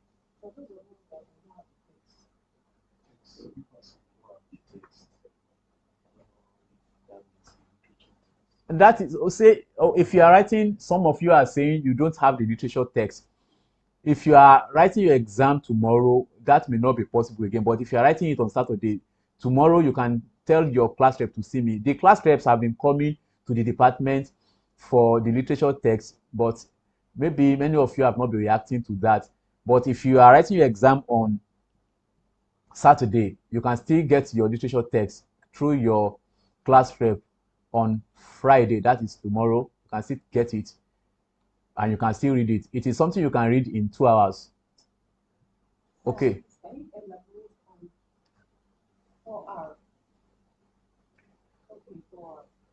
Okay, somebody is asking question on OK4R reading technique. Please go and listen to the video on reading. So we still have it on the channel. Among the videos we have there, just click popular video. Click popular. It will bring it up to you. It is one of the popular videos there. The video on study skills, that is reading. Specifically, we have reading as the subtopic under study skill. So it's I explained everything, OK4R and SQ3R. But OK4R, in OK4R, we have O as overview, K as keynote. Then you have the first R as read, the second R as uh, recite. Then the next one, the next R as reflect. Then the next one again as recall. And the last one as review. Okay, so what is theme. Theme means the central message that is projected or that are projected in that work of art. So in a prose, when we ask you to discuss the theme in a prose, you will not have just one theme. So we can have several major messages that are projected. So, but theme actually means the central message or the central ideas projected in any work of art, either poetry, drama, or prose. So, and I gave you example in a single literary work. For example, in a prose, the storybook we have read, you can see. Let me give you. Generally, you can see theme of love, theme of hatred, theme of oppression, theme of corruption, and several themes like that. You can have theme of joy or theme of happiness, and so on. You can have theme of intermarriage or interethnic marriage and some other. So if there is something that the author actually wants you to take note of, you can have that as a theme. So you can have theme of sorrow in a literary work. You can have theme of sorrow in a literary work. You can have theme of tenacity, like I said in the other time. If somebody is not yielding easily to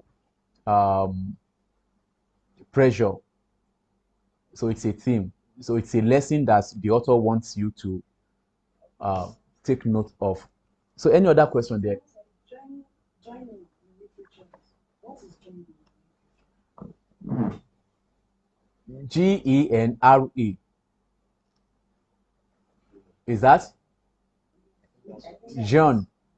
So when we say literary genre, we mean the various types of literature. That is, when you have something to present as happening in the society, you want to relate your own experience about life. There are three areas of literature that you can explore to do that. You can use drama as a literary genre to do that. You can use prose as a literary genre to do that, and you can use poetry as a literary genre. So we have three literary genres, which are the prose, the drama, and the poetry. So that is what we mean by literary genres. Yes, we can have more than one setting in a story. A story can tell us what happens here in Yoruba land before the person traveled to the United States of America, and in that place, some events will still come up. So, and reference will be made to the geographical location, present geographical location, leaving a particular geographical location, which is one setting. We introduce another geographical location, which is another setting. So we can have more than one setting in a literary work.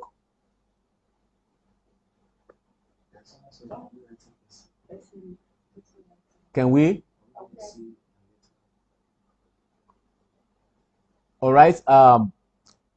Under paragraphing, the examination is going to be in two options. The first option, one of the options rather, we may ask you to write an essay. Sometimes we ask you to write essay having only the introductory paragraph and the concluding paragraph only, no developmental paragraph, no transitory paragraph.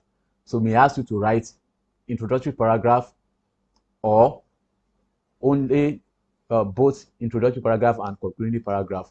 And sometimes we ask you to write just one page essay on a particular topic. So in that case, It means we are going to give you about 2 topics, and you choose one of them and you write an essay on it. So it is likely your own option may have essay and it may not have. Okay.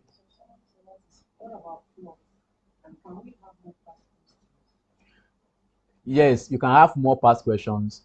I will ask your class rep to send some past questions to you. I will send it to them. They will send them to you this night. I'm going to do that this night. I will send you some past questions to you again.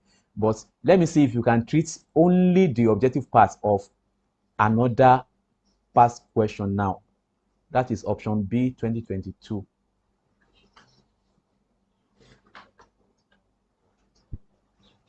Sir?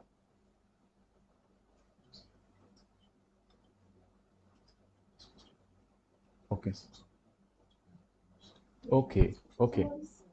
When writing a thing, do we need to write the name of the person who performed it in that text? All right. When okay, when we write what? When writing a thing, do we need to write the name of the person who performed the role in that text?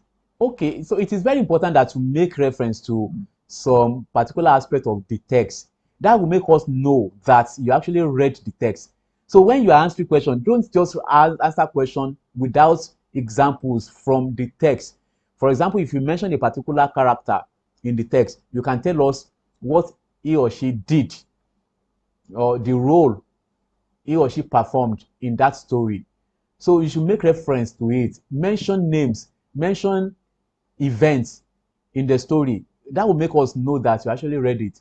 Now, whenever we mark your answers, we can easily determine whether you read the book or not through your answers. So if your answers are without any reference to a particular portion of the story, then it means you did not read it. Probably somebody just told you the story, and you, with that, you would not be able to mention any name other than the name of the major character there. Okay, so let's go to the next question. Someone said, gene and literature, does it serve as the same thing? And Genre and literature. Well, no. I said genre means type. Genre is a French word which means type of something, types. So when we say genres of literature, it means types of literature, and there are 3 types. I've mentioned them: drama, prose, and poetry. So that is in literature. We did not treat what? poetry, Poetry. yes. No, you are not going to answer questions from poetry. Your own is a prose, and that is the storybook we have read in class. I want us to quickly discuss um, the section A of another past question. So we close the class. Can you give examples of introductory paragraph? No, let's go to the next question. The next past question. So any other question, I'll be answering them after the live session. So this one is 2022-23, option B. Okay. Is it on the screen? For that one, the first question is dash is the type of reading. It's on the screen. Okay. Now let's quickly go through this one too.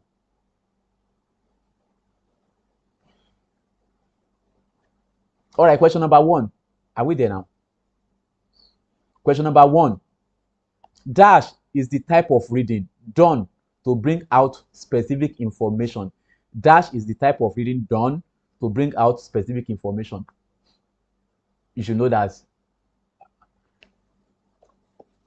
I thought I would see answers to that question immediately. Thank you. We love you. Thank you. I love you too.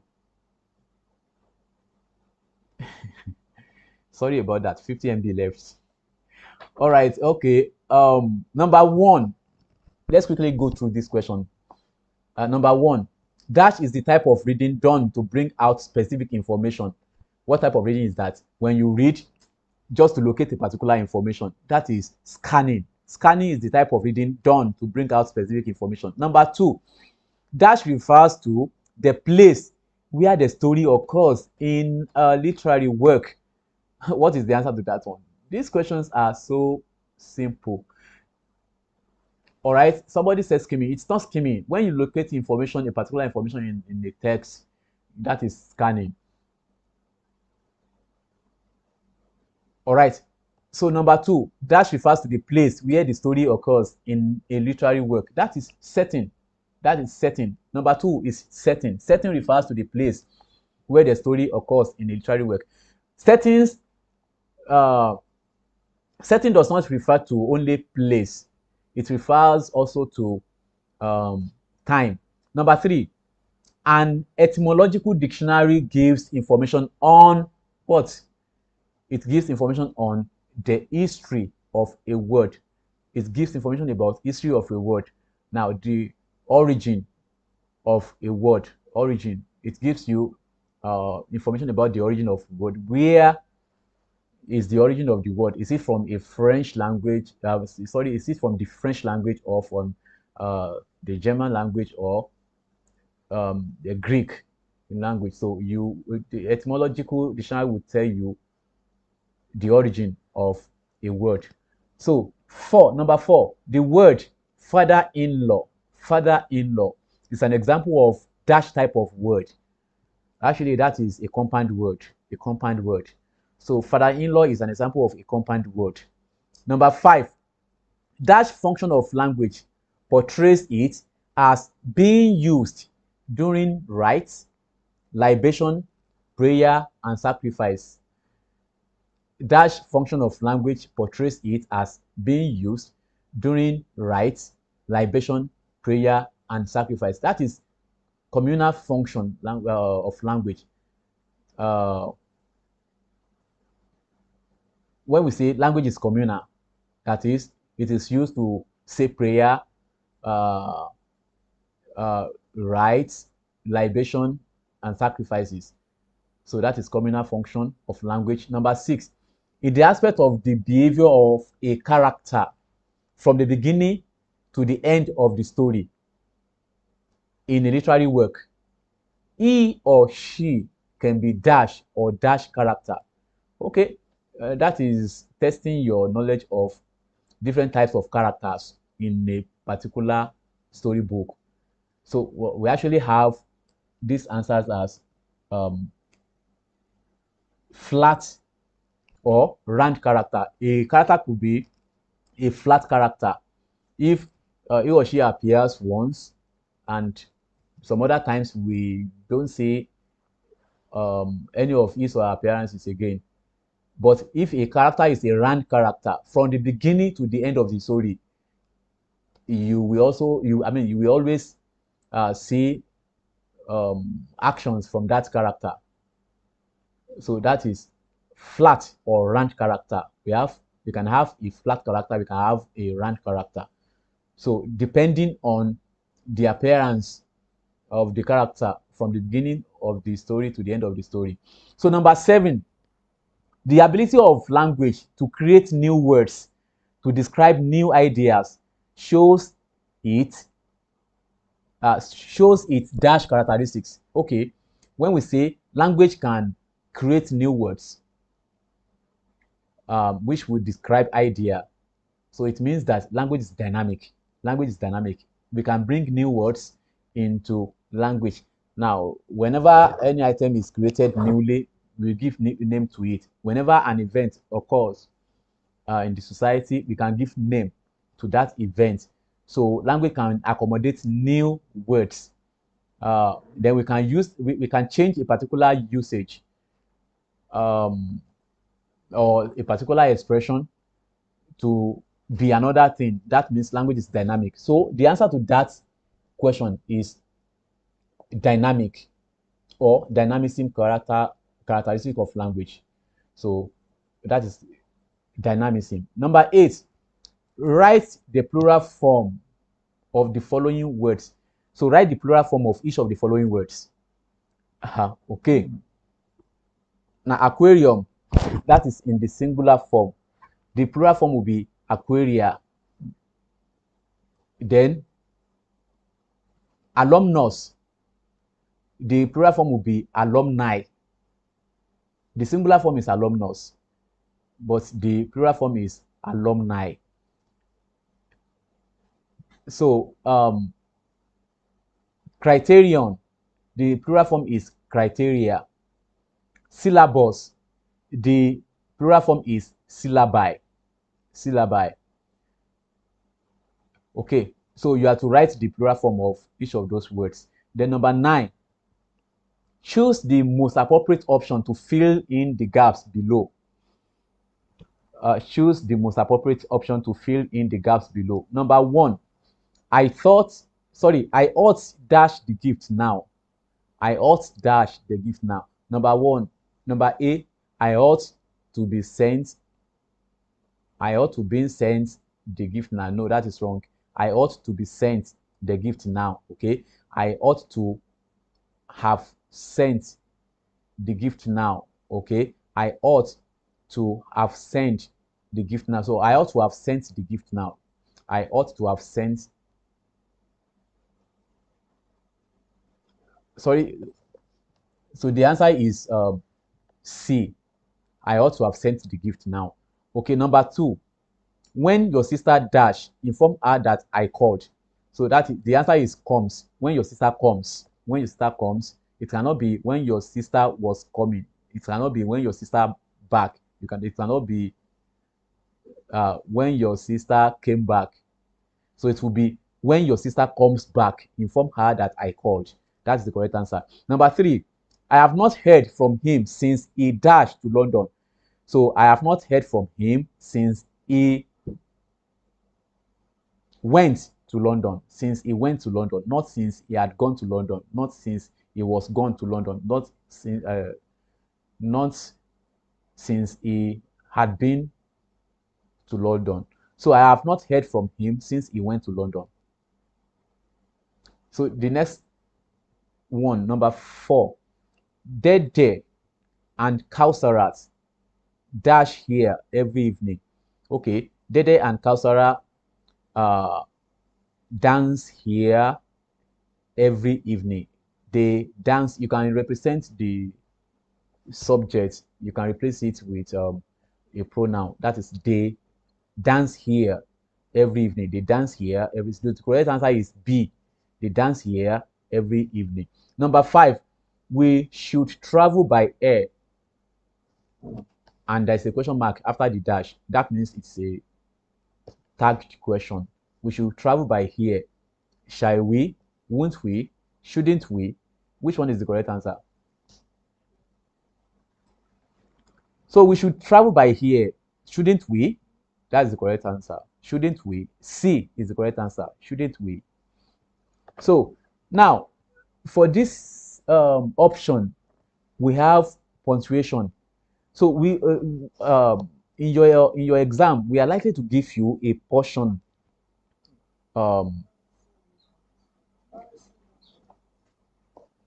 You say?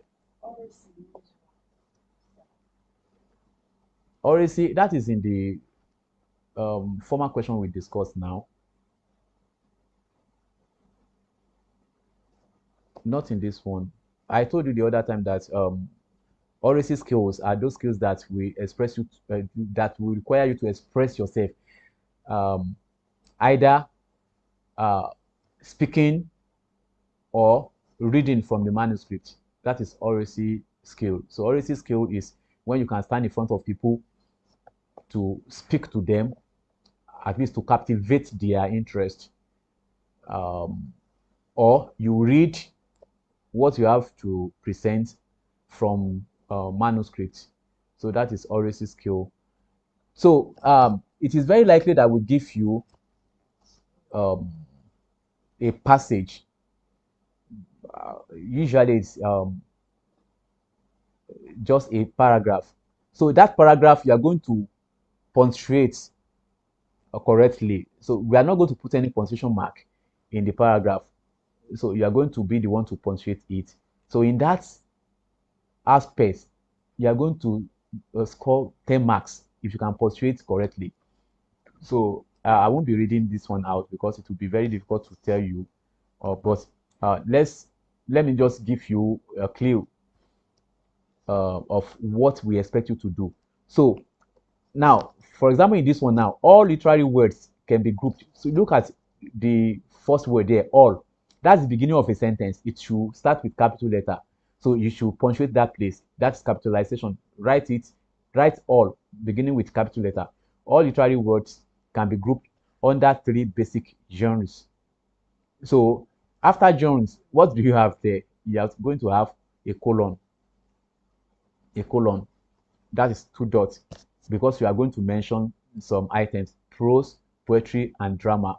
Then before you have your full stop, so you have full stop there. Then this should start with a capital letter because you already have a full stop. This arbitrary grouping is based on the form of composition and medium of literary works. The form of literary work relates to. Then full stop. So wherever you have to put full stop, take note of it and put full stop.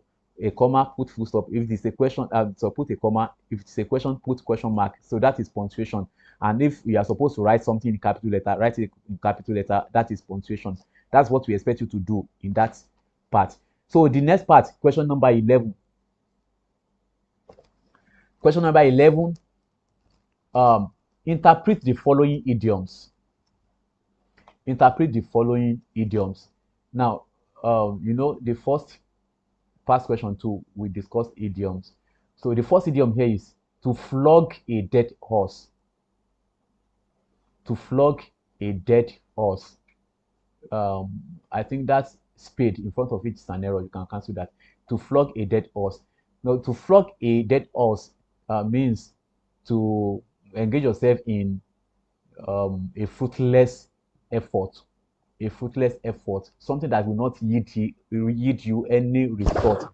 So they will say you are flogging a dead horse. So when you are doing something that will not yield any result, the appropriate idiom to use there is you are flogging a dead horse.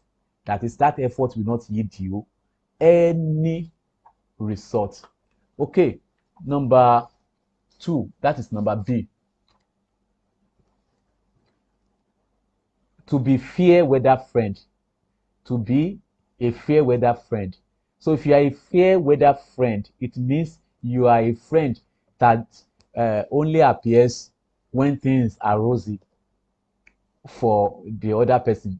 So you will disappear when things are tough. So if you are a kind of person like that, we call that person a fair weather friend. When the weather is fair, that is when the whole thing is going smoothly, then that friend will be available. But when things go wrong, then that friend will disappear.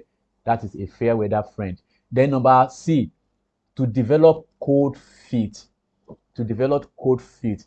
Now, cold feet mean to be afraid of something. When you are taking an action and you are intimidated and you are deciding not to make any step further, then it means you are afraid, and the appropriate idiom we use for that one is you are developing a cold feet. You are developing a cold feet. So when somebody develops a cold feet, it means that person is now afraid to take the next step. Now, number D, Roman figure D. Sorry, question number 11D. To face the music. Now, when they say somebody is facing the music, it means that person is facing the consequence of a particular action. So when somebody is suffering as a result of the consequence of a particular action the person has engaged himself or herself in the past, so we say that person is facing the music. All right. Number 11E. To open a can of worms. To open a can of worms. That is when you are worsening the situation involved in something. When you are, instead of actually you are trying to make solution, but at the end of the day, you discover you are only making it become worse. So that is when you open a can of worms. Then they also use it when uh, somebody decides to expose some other things that are hidden about a particular situation before, and people begins to exclaim, "Oh, really? So all this already happened before now," something like that. So that person has opened a can of worms. So and it will become something that will uh, be worse than what it used to be before. So number 12, Dash is a book of reference that contains lexical items of a language. Without hesitating, that is a dictionary. A dictionary contains lexical items of a language. So that the answer is dictionary. Question number 13. Dictionary is a book that contains compilation of, sorry, question number 12 rather. Question number 12. Dictionary is a book of reference that contains lexical items of a language. So number 13. Dash is a book that contains compilation of maps and geographical information. Dash is a book that contains compilation of maps and geographical location. The question also came up in the past question, the other past question we treated. That is an atlas. An atlas. An atlas is a book that contains a compilation of maps. Then number 14, identify the figures of speech in each of the following sentences. A, the matter is an open secret. Now, consider the word open secret. That is oxymoron. Two opposite words. Something that is open and you are still calling it a secret. So, open secret means oxymoron. The figure of speech is oxymoron. The next one, B. Time is running fast. Actually, time does not have legs. It does not have legs. So, it cannot run. So, when uh, the attribute of human is given to something that is not human, that is personification. That is personification. Time cannot run. So, then number C, he can eat a whole mountain. He can eat a whole mountain. It is not possible for somebody to eat a whole mountain. That is exaggeration. That is to show the extent at which that person can eat. So, but it is not possible for him to eat a mountain. So that is exaggeration. Hyperbole is the correct figure of speech there. Hyperbole. Hyperbole. So D. Tope is a fish in the water. Tope is a fish in the water. Now, Tope is compared to a fish, but we did not use as or like for the comparison. So it is metaphor. It is metaphor. Tope is a fish in the water. It's a metaphor. So that is number 14A. Lion ladies live in Lagos. Lion ladies live in Lagos. Look at the repetition of L, letter L in that expression. So we have lion having L, ladies having L, live having L, and Lagos having L. So what figure of speech is that? When you repeat a particular consonant sound at the beginning of several words in an expression, that is alliteration. That is alliteration. I expected many of you to have written it as alliteration. So, okay. Number 15. Number 15. Prose is written in dash, while poetry appears in dash. Prose is written in dash, while poetry appears in dash. So we discussed that in class during the lecture periods. So prose is written in chapters. Poetry is written in stanzas or verses. So prose is written in chapters, while poetry appears in stanzas or verses. So number 16, Obafemi Awolowo Library in Ikenne is an example of dash library. So what type of library is Obafemi Awolowo Library? Now, a library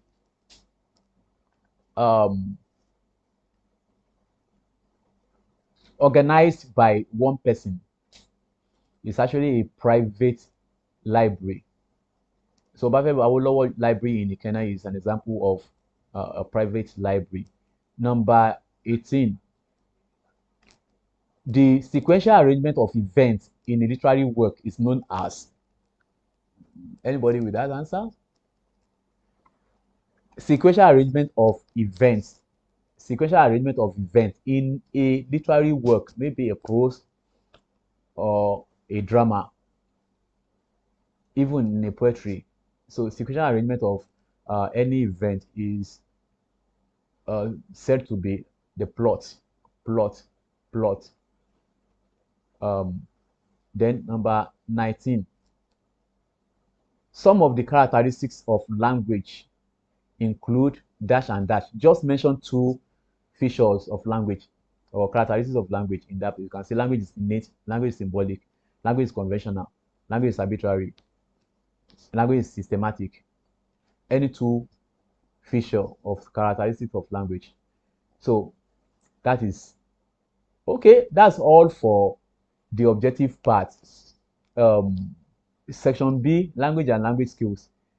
Question number 1, list and discuss 5 uses of English language in Nigeria. Okay, you should know that use of English language in Nigeria, I've discussed it in the other past question, as official language, as lingua franca, as language of entertainment, as language of the press, as language of the judiciary, as language of education, the language we use in schools.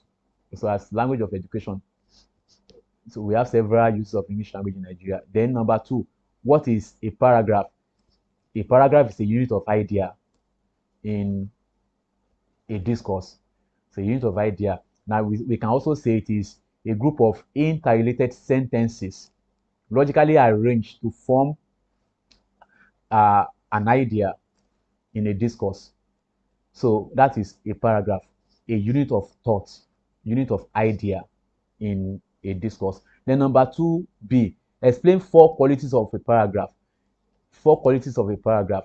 So we have coherence. A paragraph should have coherence. That is, it should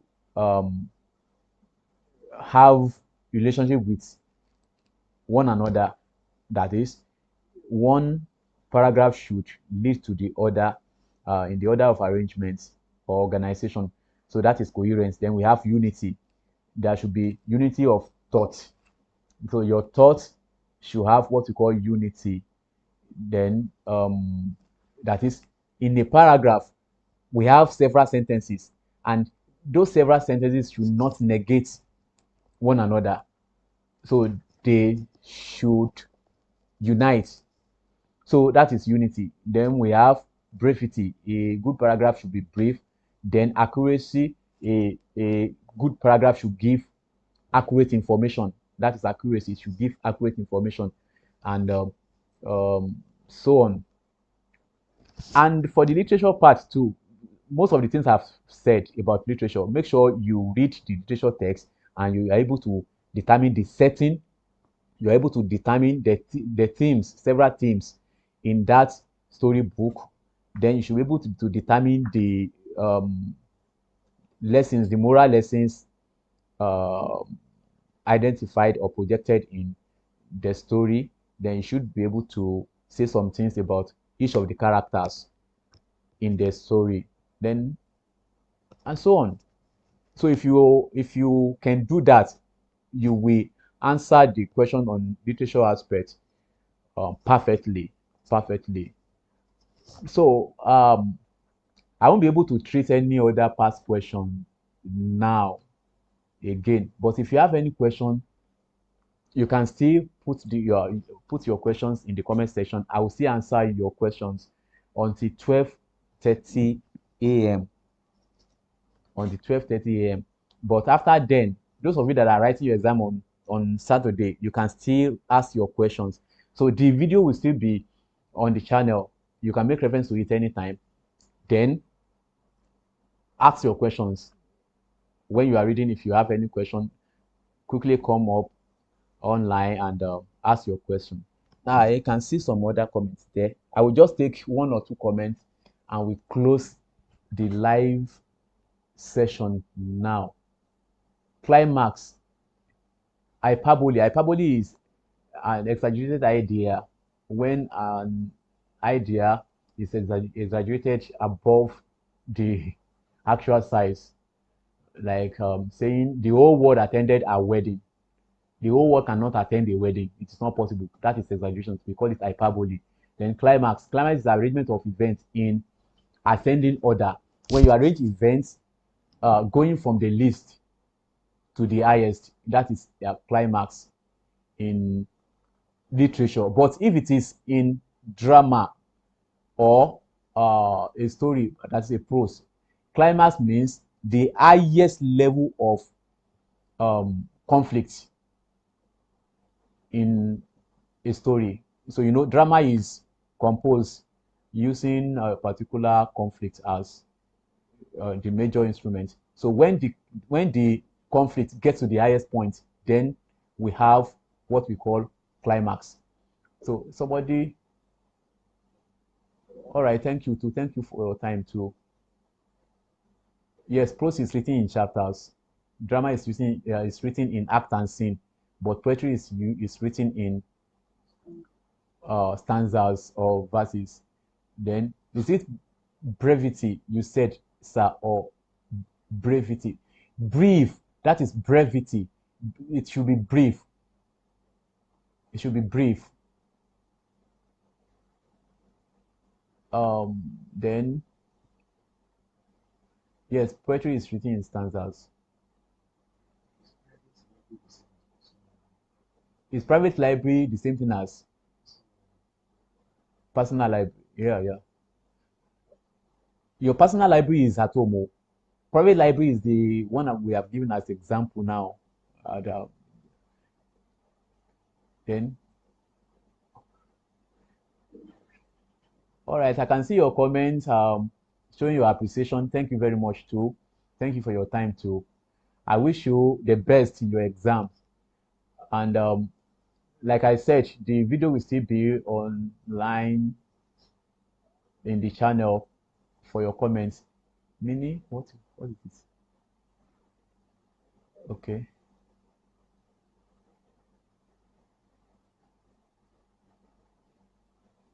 Okay, so my dear scholars, this is the end of the live session for the revisional class. I thank you so much for your time. And remember, I always wish you well. Your success is very paramount, especially on this channel. That's why we have been trying to give you the best.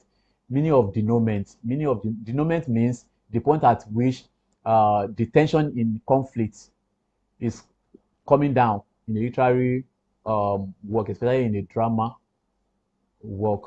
So that's denouement. After resolution, when conflict is resolved, then the next thing is denouement. The tension created by the conflict will now come down. That's denouement. Okay, thank you too. All right. Meaning of pun. Yeah, when you play on words, okay, what's the meaning of word of pun? When you play on words, uh, that is pun. When you take a particular word and you are playing on it in a particular expression, like if you say, Dare is a man that cannot even man his own house, you are playing on that word. Are you sure you're a man that you cannot even man your house? So you are using that word creatively. Okay. Sorry. Thank you very much. I say amen to your prayers. I say amen to your prayer. I love you all. Thank you very much. I wish you the best in your exams. Thank you. Good night.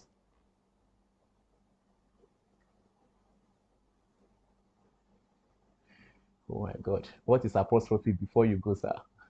Okay, if you can still hear me, apostrophe is when you are addressing a lifeless object as if that object is still alive. That is apostrophe. When you are addressing a dead body now, like, why did you do this to us? You know, when people are mourning, they can say a lot of things. Addressing the dead body, that is apostrophe. It is different from rhetorical question. Okay, a lot of loves. Thank you very much. Thank you, thank you, thank you. All right, bye bye. Good night.